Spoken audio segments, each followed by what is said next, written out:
Les États-Unis ont mis une prime sur la tête de Maduro, comme si tu le captures et que tu le remets aux États-Unis, il ne cesse d'augmenter le montant.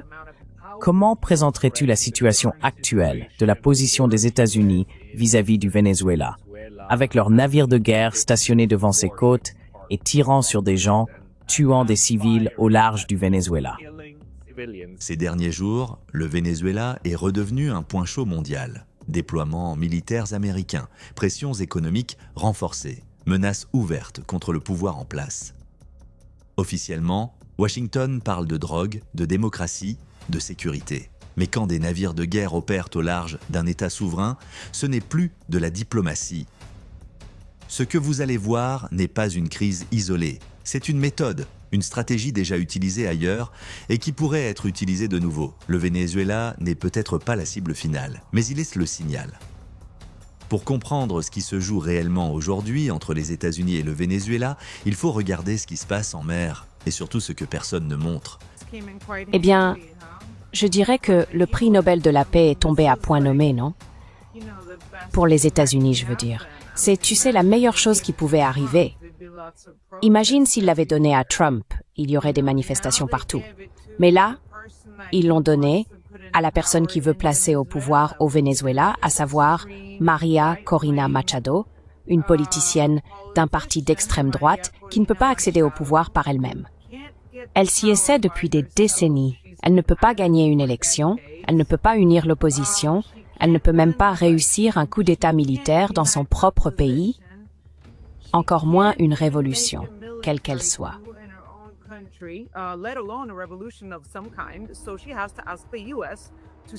Donc elle doit demander aux États-Unis d'intervenir et de la placer au pouvoir. On peut vraiment voir que lorsqu'il s'agit de l'Amérique latine, lorsqu'il s'agit de n'importe quel politicien demandant aux États-Unis d'intervenir et de les aider à prendre le pouvoir, ce n'est pas le choix populaire. Ce n'est pas la candidate que le peuple veut voir. Je veux dire, si vous devez demander l'aide des États-Unis, et dans ce cas, elle va encore plus loin, elle a même demandé à Netanyahou de l'aider à la placer au pouvoir. Elle lui a demandé d'intervenir et de provoquer un changement de régime au Venezuela.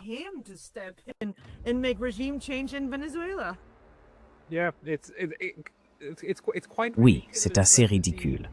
Mais la saga que nous voyons maintenant n'est vraiment que la partie émergée de l'iceberg, n'est-ce pas? De tout ce qui s'est passé auparavant. Pouvez-vous peut-être nous donner votre évaluation de, disons, la dernière élection? Je veux dire, M. Maduro a remporté la dernière élection, selon les propres autorités du Venezuela, mais les États-Unis ne la reconnaissent pas. Ils l'ont dit très clairement. Nous ne reconnaissons pas Maduro comme président parce que l'élection a été truquée. Parce que, bien sûr, les États-Unis connaissent le véritable résultat des élections au Venezuela bien mieux que les habitants eux-mêmes.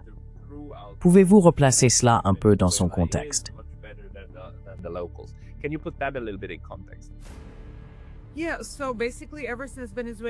Oui, donc en gros, depuis que le Venezuela a nationalisé ses réserves de pétrole. Je veux dire, je pense que c'est l'élément principal ici quand on parle du Venezuela.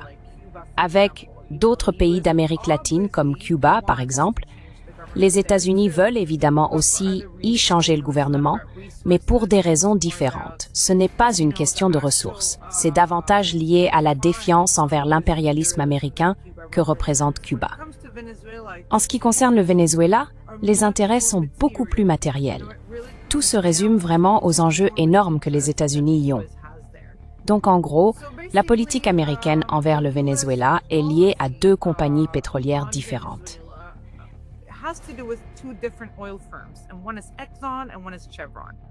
L'une est Exxon et l'autre est Chevron. ExxonMobil veut changer le gouvernement maintenant. Chevron, en revanche, veut le dialogue. Ainsi, les deux lignes que nous avons vues de la part des administrations américaines se résument essentiellement à la différence entre ces deux entreprises et leur position sur le Venezuela.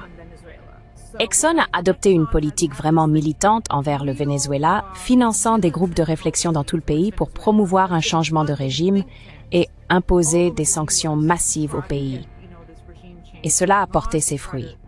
Si l'on regarde la situation actuelle du Venezuela avec toute la migration qu'il a connue, cela revient essentiellement aux sanctions imposées par le gouvernement américain.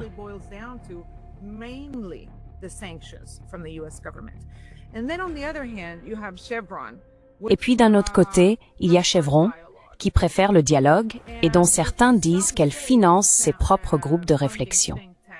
Donc, vous savez, les États-Unis ont adopté une ligne très dure envers le Venezuela jusqu'à la guerre en Ukraine, lorsqu'ils ont réalisé qu'ils ne pouvaient pas sanctionner tous les pays producteurs de pétrole. Ils ne pouvaient pas sanctionner la Russie, l'Iran, le Venezuela, tous ces pays en même temps. Ils ont donc assoupli certaines des sanctions qu'ils avaient imposées au Venezuela en 2023. Et maintenant, il semble qu'avec le retour de Marco Rubio, il soit déterminé à se tourner vers l'Amérique latine et à pousser au changement de régime partout où il le peut.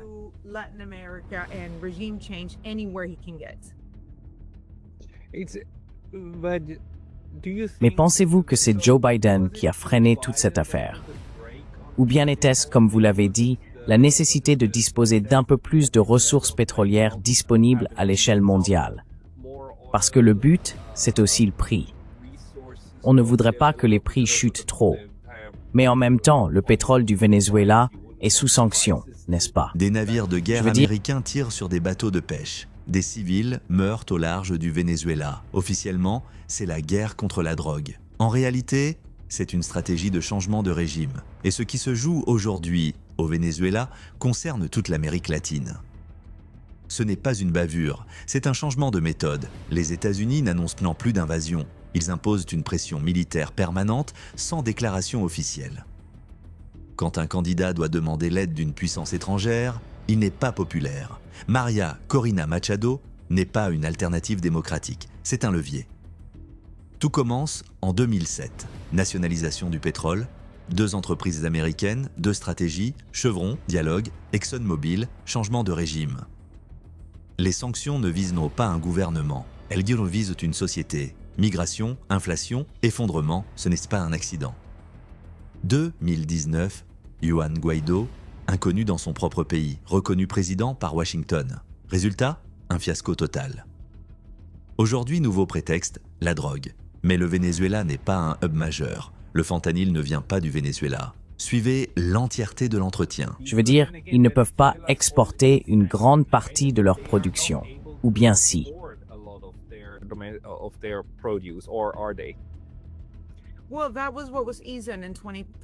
Eh bien, c'est ce qui était facile en 2023. Je veux dire, ce qui reste sanctionné, ce sont les responsables gouvernementaux. Par exemple, les États-Unis ont mis une prime sur la tête de Maduro, comme si tu le captures et que tu le remets aux États-Unis, il ne cesse d'augmenter le montant. Maintenant, c'est un nombre ridicule de millions de dollars si tu le dénonces. Et je pense que ce qu'ils essaient de faire maintenant, c'est de faire croire que toute l'affaire est liée à la drogue, non? Parce que ce qu'on constate, c'est qu'à chaque fois que le Venezuela organise une élection, les États-Unis y voient une raison d'intervenir.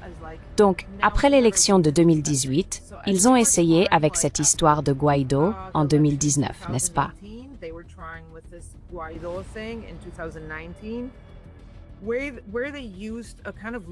Ils ont utilisé une sorte de faille dans la constitution vénézuélienne qui stipule que si un président est incapable de gouverner, et cela signifie évidemment qu'il est malade, alité sur son lit de mort ou complètement hors d'état de raison, alors le porte-parole de l'Assemblée nationale peut prendre les rênes du pouvoir pendant un certain temps jusqu'à ce que de nouvelles élections soient organisées. Les États-Unis s'en sont donc servis à l'époque pour désigner le porte-parole de l'Assemblée nationale, un certain inconnu du nom de Guaidó, dont personne n'avait entendu parler. Je veux dire, je suis allé au Venezuela à ce moment-là, en 2019, et je demandais aux gens, avez-vous déjà entendu parler de Guaidó? Et ils répondaient, nous ne le connaissions pas.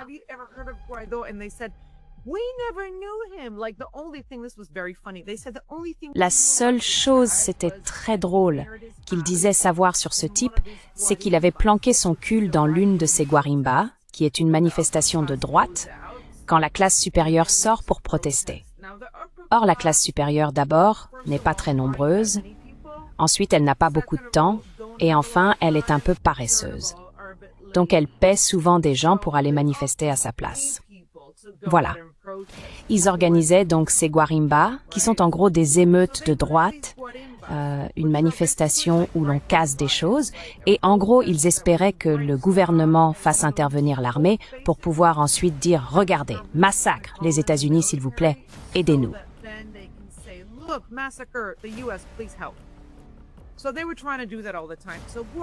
Ils essayaient donc de faire ça tout le temps. Guaido est devenu célèbre parce qu'il avait baissé son pantalon lors d'une de ces manifestations. C'est la seule chose que les gens là-bas savaient de lui. Puis les États-Unis, sortis de nulle part, l'ont nommé président du Venezuela. Ils essayaient d'exploiter cette faille.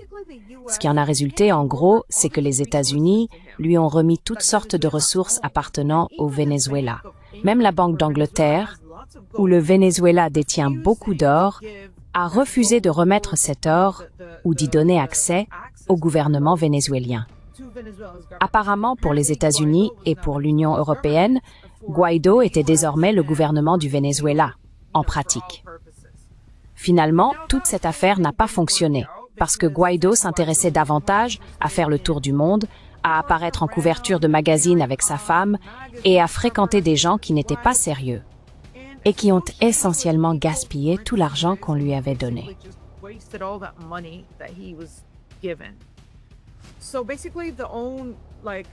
En gros, toute l'opposition de droite au Venezuela s'est retournée contre lui et a commencé à le détester.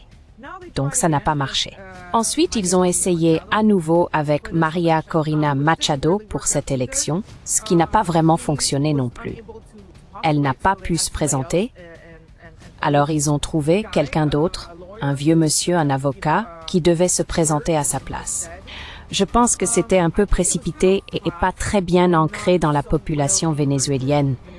Il a ensuite quitté le pays.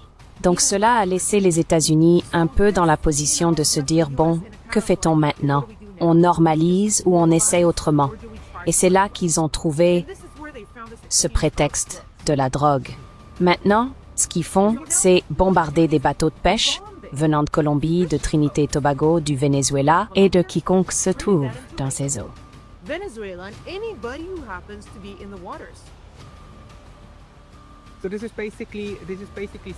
Donc, c'est essentiellement la mise en place d'un embargo militaire sans réellement l'appeler ainsi. Il s'agit simplement de s'assurer qu'aucun navire ne s'approche des côtes vénézuéliennes. C'est en gros la stratégie ici, non? On exerce une pression militaire sur le littoral sans aller jusqu'à le déclarer zone d'embargo.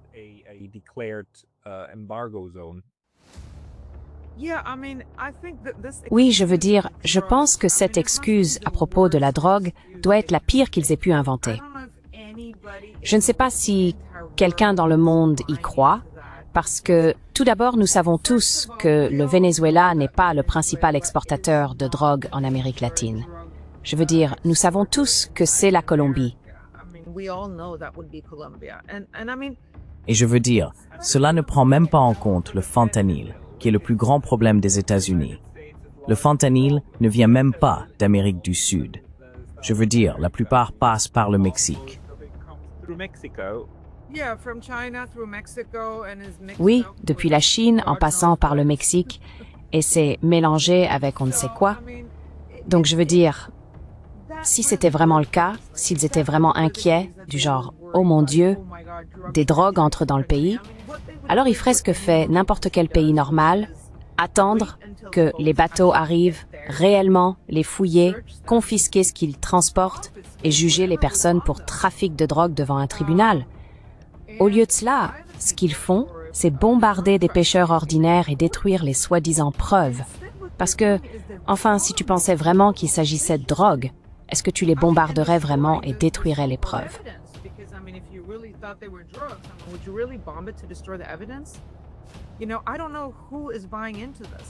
Tu sais, je ne sais pas qui croit à tout ça, et c'est vraiment bouleversant. Je regardais justement cette interview avec la famille du pêcheur de Trinité qui a été bombardé hier, et la famille disait simplement « c'était juste un pauvre pêcheur ». Pourquoi tue-t-il des gens comme ça? Je ne comprends pas pourquoi il n'y a pas d'indignation internationale face à ces exécutions extrajudiciaires de pêcheurs dans des eaux où ils n'ont même pas leur place.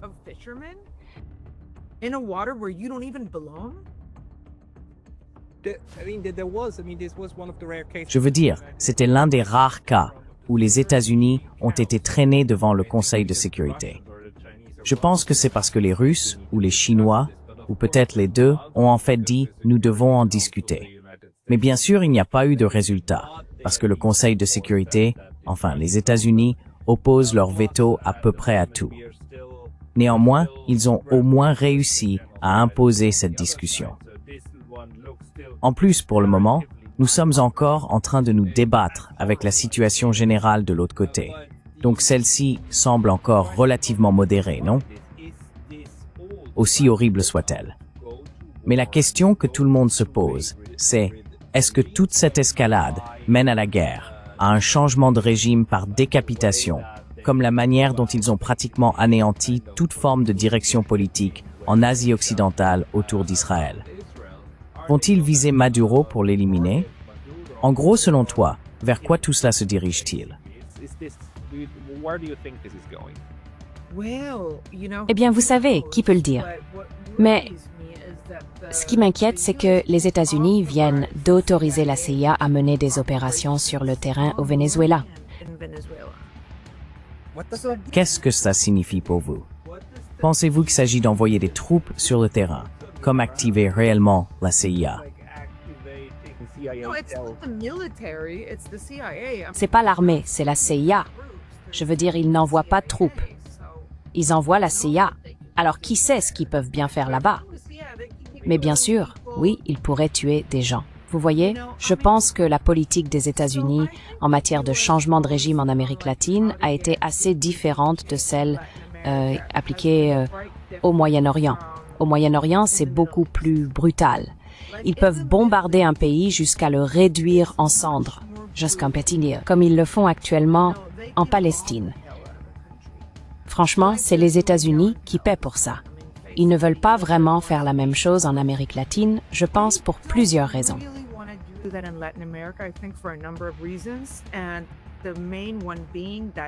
La principale raison, c'est qu'il y a tellement de Latinos vivant aux États-Unis. Je veux dire, on peut bombarder un pays du Moyen-Orient sans que cela n'ait vraiment d'effet sur la façon dont les gens votent aux États-Unis. Mais je pense, et ce n'est que ma théorie, qu'ils ne veulent pas avoir ce débat avec tous les électeurs latinos sur les raisons pour lesquelles leurs pays sont bombardés jusqu'à l'âge de pierre. Je crois qu'ils préfèrent un changement de régime rapide avec le moins de dégâts possible. Les bombes, ils les réservent généralement pour le Moyen-Orient, l'Extrême-Orient et d'autres régions du même genre. Mais avec Trump, on ne sait jamais. Il pourrait faire n'importe quoi. Et ce Marco Rubio, on dirait qu'il veut laisser son empreinte dans l'histoire de l'Amérique latine.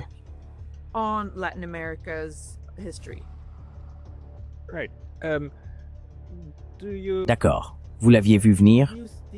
Y avait-il quelque chose, peut-être pas seulement dans l'administration Trump, mais dans l'approche générale des États-Unis, qui vous a fait penser, lorsque la dernière tentative de changement de régime a échoué en 2019, qu'il n'en avait pas fini? Parce qu'en 2023, certaines sanctions ont été levées, n'est-ce pas? C'était donc une lueur d'espoir pour le Venezuela. Peut-être que les États-Unis commençaient enfin à se défaire de leur obsession, et le gouvernement vénézuélien a depuis longtemps indiqué qu'il voulait, vous savez, engager un dialogue et coopérer un peu, mais sans renoncer à son passé bolivarien, n'est-ce pas? C'est ainsi qu'il se présente. C'est ainsi que Maduro présente les choses.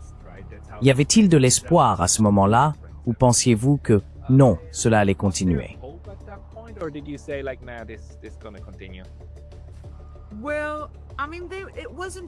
Eh bien, je veux dire, c'était pas seulement en 2019. Ils essayaient, faisaient toutes sortes de petites tentatives. En 2019, tu sais, ils avaient ce projet de concert qu'ils allaient organiser à Cúcuta, une sorte de concert humanitaire. Ils avaient fait venir toutes sortes de musiciens de grands noms qui devaient y jouer. Ils allaient distribuer toute cette aide humanitaire parce qu'ils disaient que le Venezuela souffrait d'une grave crise humanitaire. Les gens mouraient de faim, n'est-ce pas? Alors, quand je suis allée là-bas en 2019, je ne savais pas vraiment quoi croire. Je me suis dit, et si c'était vrai? Et si, en arrivant, je voyais vraiment des gens allongés dans la rue, affamés? Mais je n'ai rien vu de tout cela. En fait, les gens allaient bien.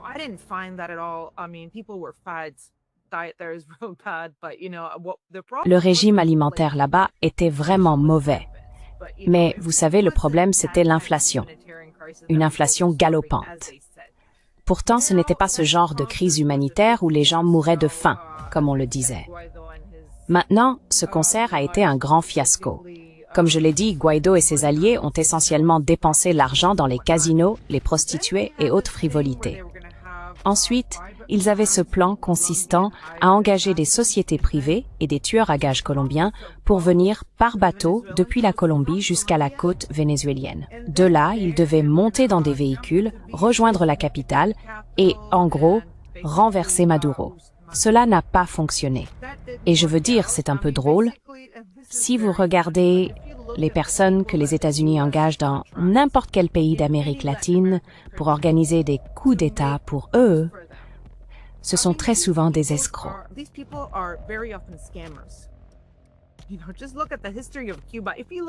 Tu sais, il suffit de regarder l'histoire de Cuba.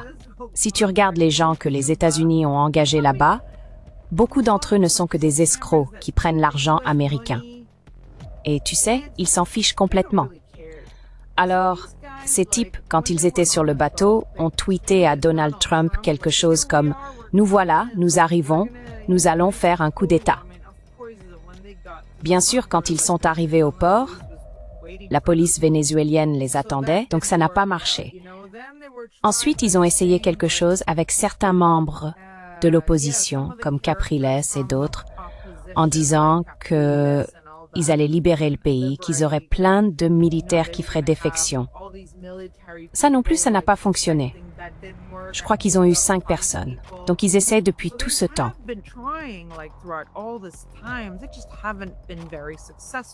Ils n'ont simplement pas été très efficaces. Et je pense que c'est le problème auquel les États-Unis sont confrontés dans toute l'Amérique latine, parce qu'ils ne trouvent pas un nombre significatif de personnes dans ces pays capables de réellement mener ce changement. Ils se retrouvent donc coincés entre le fait de ne pas vouloir bombarder, comme ils le font au Moyen-Orient, de ne pas vouloir réellement envahir, déployer toutes ces troupes sur le terrain et semer le chaos, et le fait de ne pas avoir dans le pays les personnes qui pourraient le faire pour eux. Je pense donc que c'est leur dilemme. Et ce qui m'inquiète maintenant, c'est et si Trump pensait réellement, parce que tu sais à quoi je pensais quand il a démantelé l'USAID, je me disais qu'il ne se souciait plus de donner une bonne image. Tu vois ce que je veux dire?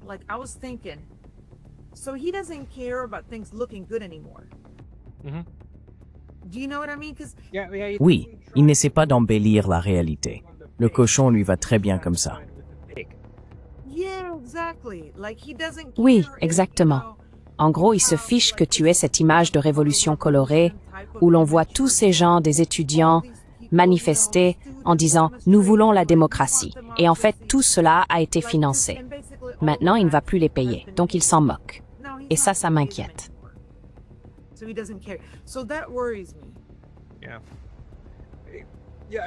Oui, je veux dire, il semble qu'il est...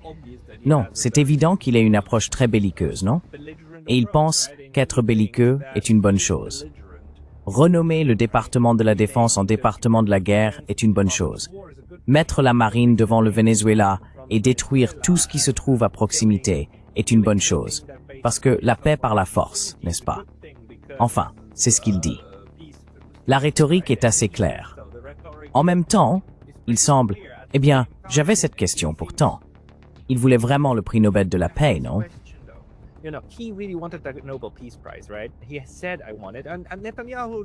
Il a dit « Je le veux ». Et Netanyahou l'a en fait nommé pour cela, n'est-ce pas? Donc il était candidat, son nom a été proposé. Mais ensuite, le prix a été attribué à cette femme. Et j'avais ces deux récits contradictoires. Le premier, c'est que le comité du prix Nobel de la paix est un laquais des États-Unis, mettant en avant le chef désigné d'un changement de régime. L'autre, c'est que le comité du prix Nobel de la paix a fait quelque chose de très intelligent, comme ne pas le lui donner, mais le donner à quelqu'un dont le message ne peut pas être contredit par lui pour d'autres raisons. Comment as-tu interprété cela?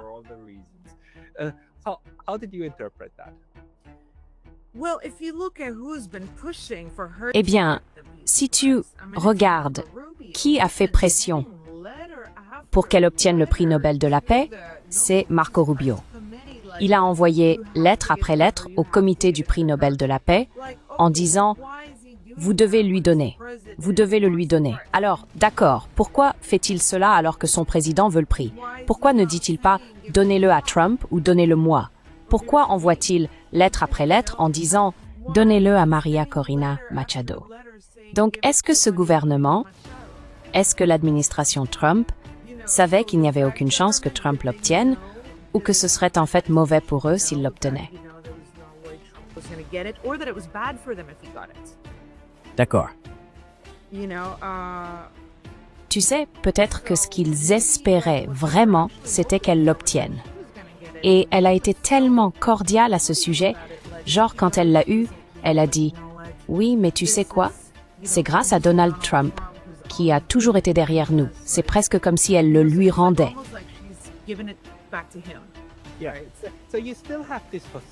Donc, tu as toujours cette façade, non? Tu as toujours ce genre d'humanitarisme paresseux, cette opération de changement de régime paresseuse, très transparente, tout en la soutenant avec beaucoup de puissance militaire. C'est très évident. Je ne vois pas trop la stratégie, à part se préparer à une intervention militaire encore plus directe. Mais comme tu l'as dit, des bottes sur le terrain, même une tentative du genre baie des cochons de la CIA, ce n'est pas possible. Oui, ils ne peuvent pas être sérieux à ce point. Je veux dire, ils ne peuvent pas être aussi stupides, si?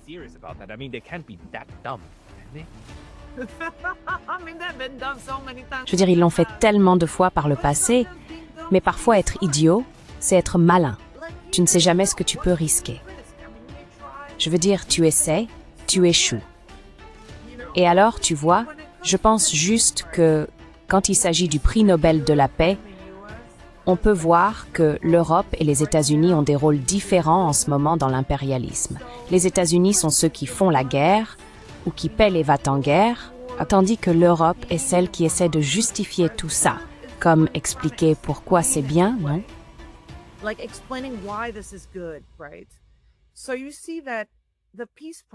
Vous voyez donc que le prix de la paix vient d'Europe.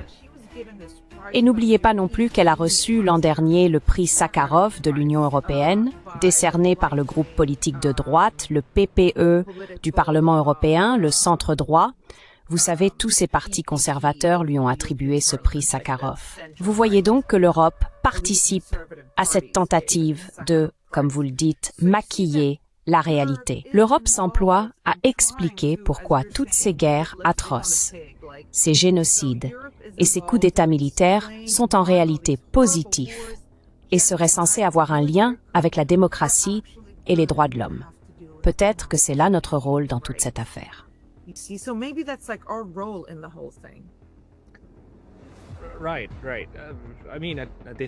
Oui, oui.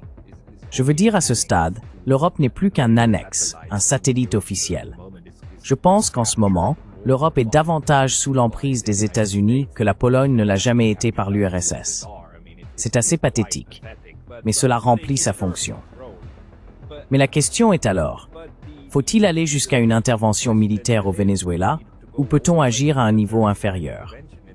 Avez-vous des indices laissant penser que quelque chose se prépare, que nous n'aurions pas encore vu? Peut-être, vous savez, un général dissident, une sorte de Pinochet 2.0 au Venezuela.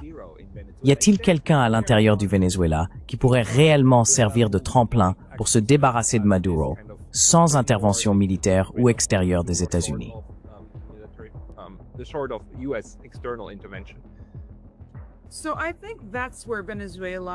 Je pense que c'est là que le Venezuela a tiré des leçons du coup d'État au Chili et de ce qui est arrivé à Allende.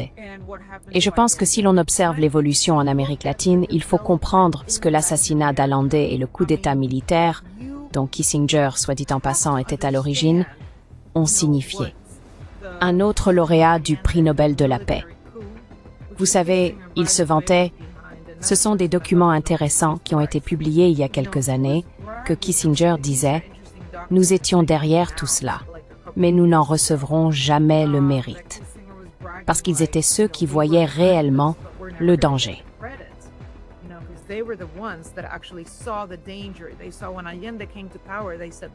Ils ont vu quand Allende est arrivé au pouvoir et ont dit, regardez, ici nous avons un gouvernement qu'on ne peut pas simplement qualifier de communiste. Il est arrivé au pouvoir par un vote populaire, il est plutôt social-démocrate, non? Mais il pouvait vraiment changer les choses dans la région. Donc, il fallait s'en débarrasser, en gros. Et ce qu'on a appris, cette leçon amère en Amérique latine, c'est qu'il faut avoir le contrôle de l'armée. On ne peut pas simplement arriver au pouvoir en chantonnant, tu vois? Parce que non seulement tu te feras tuer, mais ton peuple va souffrir. Surtout en Argentine. Ce qui s'est passé là-bas, c'est que 30 000 personnes ont disparu, jetées vivantes d'avions dans l'eau, sans jamais être retrouvées.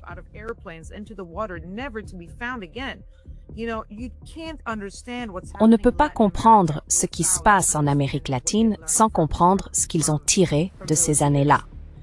Donc, si l'on regarde, disons, la marée rose, ou peu importe comment on l'appelle, qui est arrivée au début des années 2000, l'Amérique latine comptait des gouvernements de gauche un peu partout.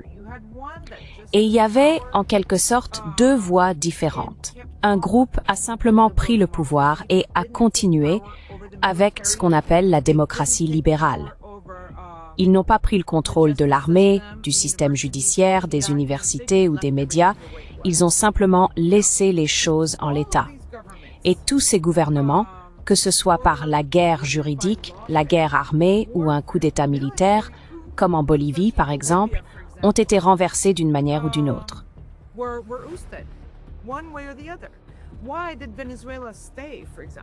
Pourquoi le Venezuela est-il resté, par exemple? Pourquoi le Nicaragua est-il resté? Parce qu'ils ont tiré cette leçon du Chili. Il faut contrôler son armée. Exactement. Cela a donc été la priorité numéro 1 pour Chavez puis pour Maduro. Il faut avoir une armée loyale. Et je veux dire, on en est arrivé au point où je me souviens, quand j'étais là-bas, que les gens se plaignaient que des chefs militaires se voyaient confier des postes pour lesquels ils n'avaient aucune qualification, comme l'ancien hôtel Hilton, qui avait été nationalisé, et qu'un militaire avait été nommé à sa direction alors qu'il ne connaissait évidemment rien à la gestion hôtelière. Et les gens disaient, oui, voilà ce qu'on obtient. Mais d'un autre côté, c'est le prix à payer pour garder l'armée proche.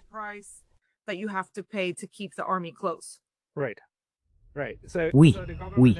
Le gouvernement a donc très bien compris qu'il devait garder l'armée bien nourrie et satisfaite, notamment en nommant des personnes à des organisations privées ou semi-privées. En japonais, cela a même un nom, on appelle cela Amakudari, ce qui signifie descente du ciel. Oui. Et cela vient du ciel. Oui, oui, oui. Descendant du ciel. Transmis d'en haut, n'est-ce pas? Et ensuite placé dans un endroit confortable. Cela arrive souvent ici, car les secteurs publics et privés sont très souvent interchangeables. Mais c'est une façon de créer de la loyauté, n'est-ce pas? Une loyauté ascendante et en réalité une structure sociétale. Donc tu dis qu'au Venezuela, nous avons quelque chose de similaire avec les militaires amakudarisés dans l'économie privée et donc loyaux envers le système actuel.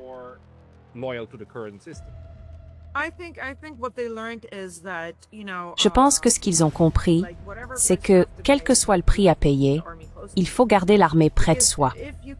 Parce que si tu gardes l'armée proche, il n'y a aucun moyen qu'ils puissent s'y implanter et essayer de préparer quelque chose.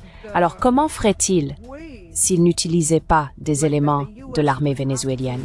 Ils devraient vraiment intervenir, soit avec des bombes, soit avec des troupes au sol. Je ne vois pas comment ils pourraient faire autrement. Tu vois, et je veux dire, oui, comme tu dis, à quel point peuvent-ils être stupides? You know, and I mean, I think, yeah, like you're saying, how stupid can they get? Like, I remember when I was there in 2019 and the... Je me souviens, quand j'étais là-bas en 2019, il y avait cette menace d'invasion. Vous savez, quand un pays, comme je crois que c'est aussi arrivé avec l'Iran, quand Israël a attaqué, chaque fois que vous êtes sur le point d'être envahi par l'ennemi, ou que l'ennemi vous envahit ou vous bombarde, vous avez tendance à resserrer les rangs derrière votre dirigeant, n'est-ce pas? Donc, toutes les critiques que les gens pouvaient avoir contre Maduro, c'était plutôt « oui, mais on ne va pas parler de ça maintenant ». J'ai assisté à toutes ces réunions où des gens ordinaires se mobilisaient contre une invasion. Ils n'avaient pas d'armes, mais ils disaient « on fera ce qu'on peut pour protéger ce pays ».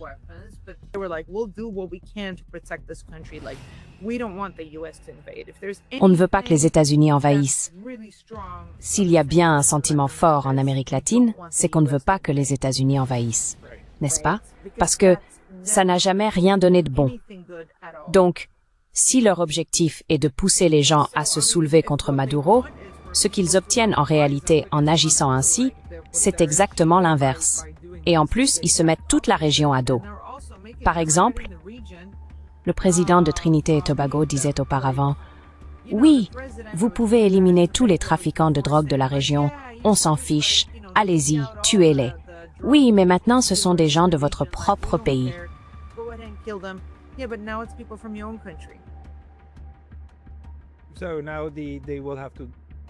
Alors maintenant, ils vont devoir, je veux dire, les États-Unis, encore une fois, se montrent comme le tyran qu'ils sont dans toute la région, non?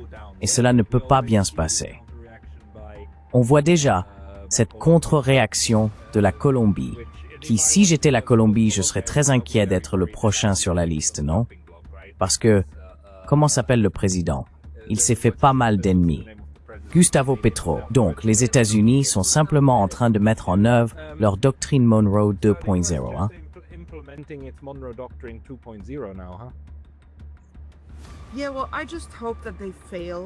Oui, eh bien, j'espère simplement qu'ils échouent. Vous savez, j'espère vraiment qu'ils échouent. Je deviens anxieux à chaque fois, parce que le fait est que, parfois, quand je donne des conférences ici en Suède, je dis, eh bien, vous savez que les États-Unis sont sur le point d'entrer en guerre ou d'envahir un pays quand nos tabloïds commencent à écrire que le président de ce pays possède un palais de luxe, n'est-ce pas?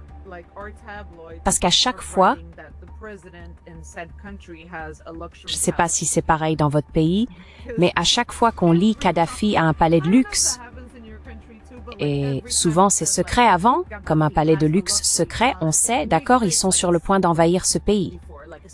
Je veux dire, on peut simplement rassembler les unes de journaux sur l'Irak, le palais de luxe de Saddam Hussein, le palais de luxe d'Assad, et puis, à propos de la guerre avec l'Ukraine, c'était le palais de luxe secret de Poutine.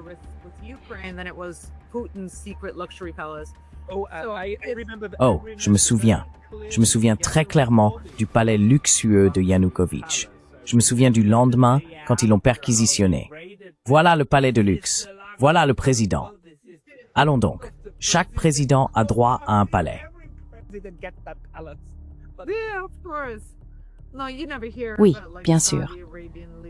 Non, on n'entend jamais parler des palais luxueux des dirigeants saoudiens, mais je suis sûre qu'ils en ont plein, tu vois. Et c'est comme ça qu'on cherche à convaincre les gens. C'est une manière un peu vulgaire, triviale, de convaincre la population suédoise qui aime l'égalité et déteste ceux qui vivent dans le luxe, que, bien sûr, le dirigeant est une très mauvaise personne et mérite de mourir ou d'être renversé, n'est-ce pas?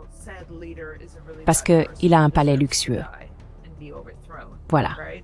Donc je disais, il y a environ un mois, je me suis dit, ah, maintenant Maduro dit que les États-Unis sont sur le point d'envahir.